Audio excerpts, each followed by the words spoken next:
Tell me about psychological traps.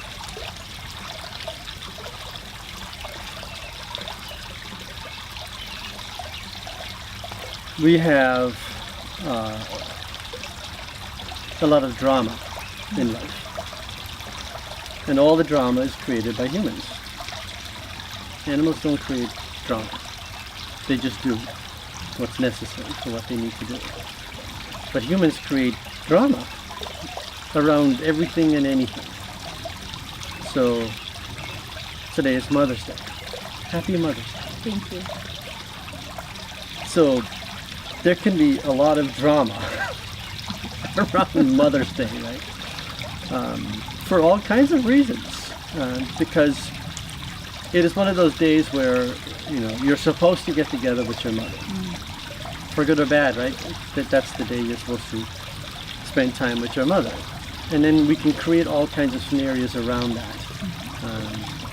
And we can get caught in, instead of, we're going to go someplace, we're going to have a meal, or we're going to go walk outdoors, or whatever we're going to do.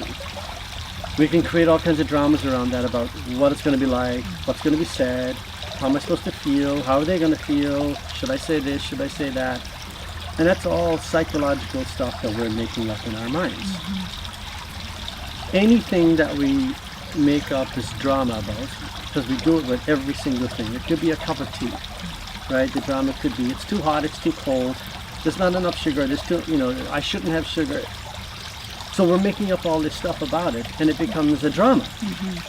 So life becomes this psychological drama. And then we believe this is life. And then we get trapped in it. And so now we're living in this psychological trap of the drama every day about everything, when life is a lot more simple than that. But we make it very, very complicated with the drama we create around it. And we make it into a trap because we believe it is our lives. Life is the drama. And it's not. Like the play on stage, if it's a drama, it's just a play, right? But that's what we look at life that way now. That we're all playing these roles, and we have this drama going on constantly. And then, like I say, because it's going on all the time, it becomes a trap that this is the way things are. And we can't step back for it to see that this isn't life. A cup of tea is just a cup of tea. Going to dinner is just going to dinner. Going for a walk is just going for a walk. So we get trapped in it. So how do we get out of the trap once we even realize that we're in a trap? Because I don't think many people realize they're in a trap in life. They're just going through life sleepwalking. Yes. So that's the trap, is that you don't even realize you're in a trap. And if you don't realize you're in a trap, you're never going to even think about trying to get out of it. So first, you have to recognize you're in the trap. To say, okay, I'm in a trap, I need to find a way out of the trap. And the second part of that is realizing that you made the trap. You are the architect of the trap yourself. So if you realize that you're in a trap, you're the architect of the trap, now you can deconstruct it. Because you constructed it. So if you can start to deconstruct it, you can find your way out of it. You just take the building apart piece by piece. And you just look at the psychological drama you're creating, look at how you create it, why you create it, and then work it backwards and say, why am I even thinking this way about this thing?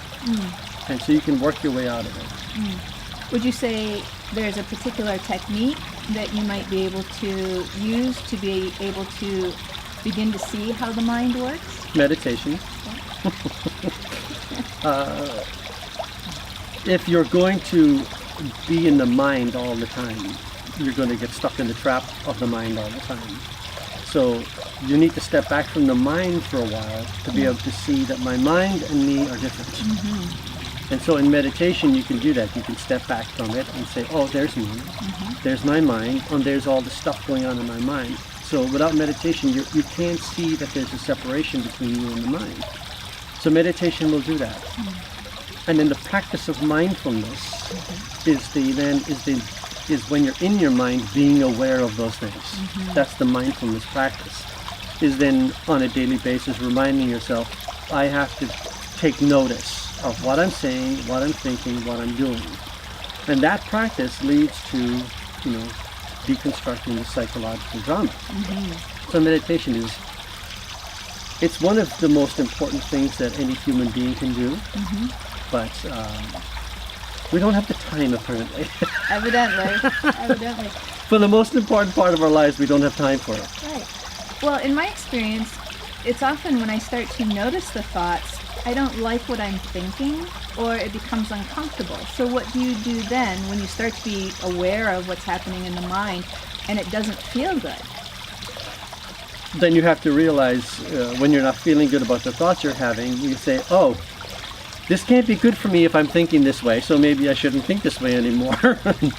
You really start to see how your mind really affects you, and the thoughts you have, which lead to the things you say, which lead to your actions. And they're harmful to us.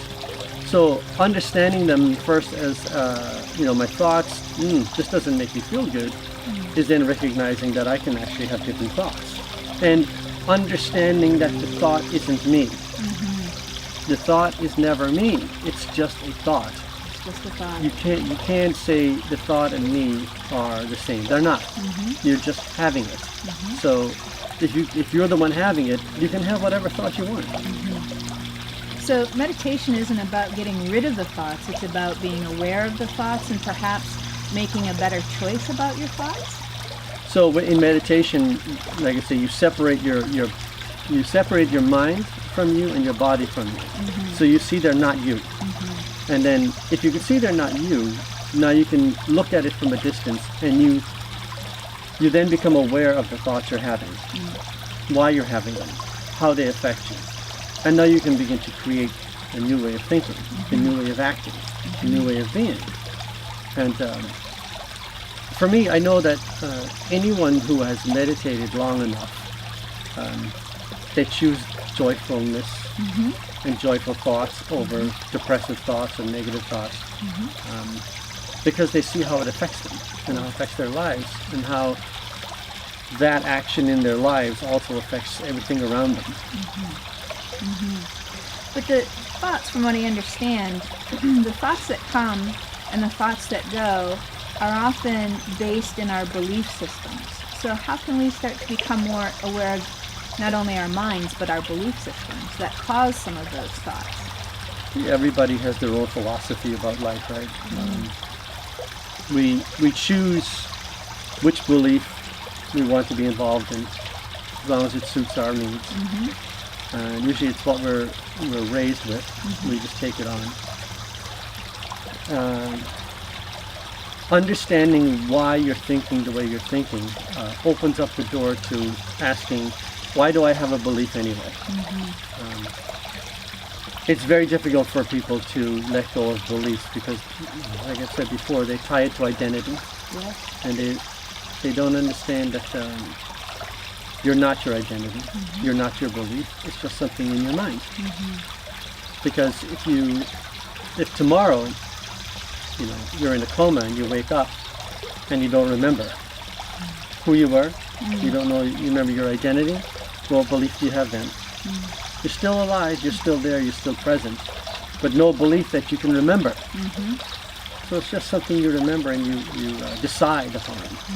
So if it's something you decide upon, you can certainly make a different decision. If you understand that it's just made up anyway. So not to take anything personally, not taking the thoughts personally, not even taking this body personally, and starting to understand that we're something much bigger than just the mind and just this body. If you're not aware already, your body's going to go. This is going to go. So you want to tie yourself to this because eventually you're not going to have it. So why be so serious about it? But healthy, because this is what you have, this is what you go through the world with, so why not keep it healthy? But on a side note, a lot of people today are doing things physical activities to make themselves feel good about themselves rather than just for health. So it's important to recognize that your body is temporary, and all the thoughts in your mind are just made up. Great. Thank you, Ed. Welcome.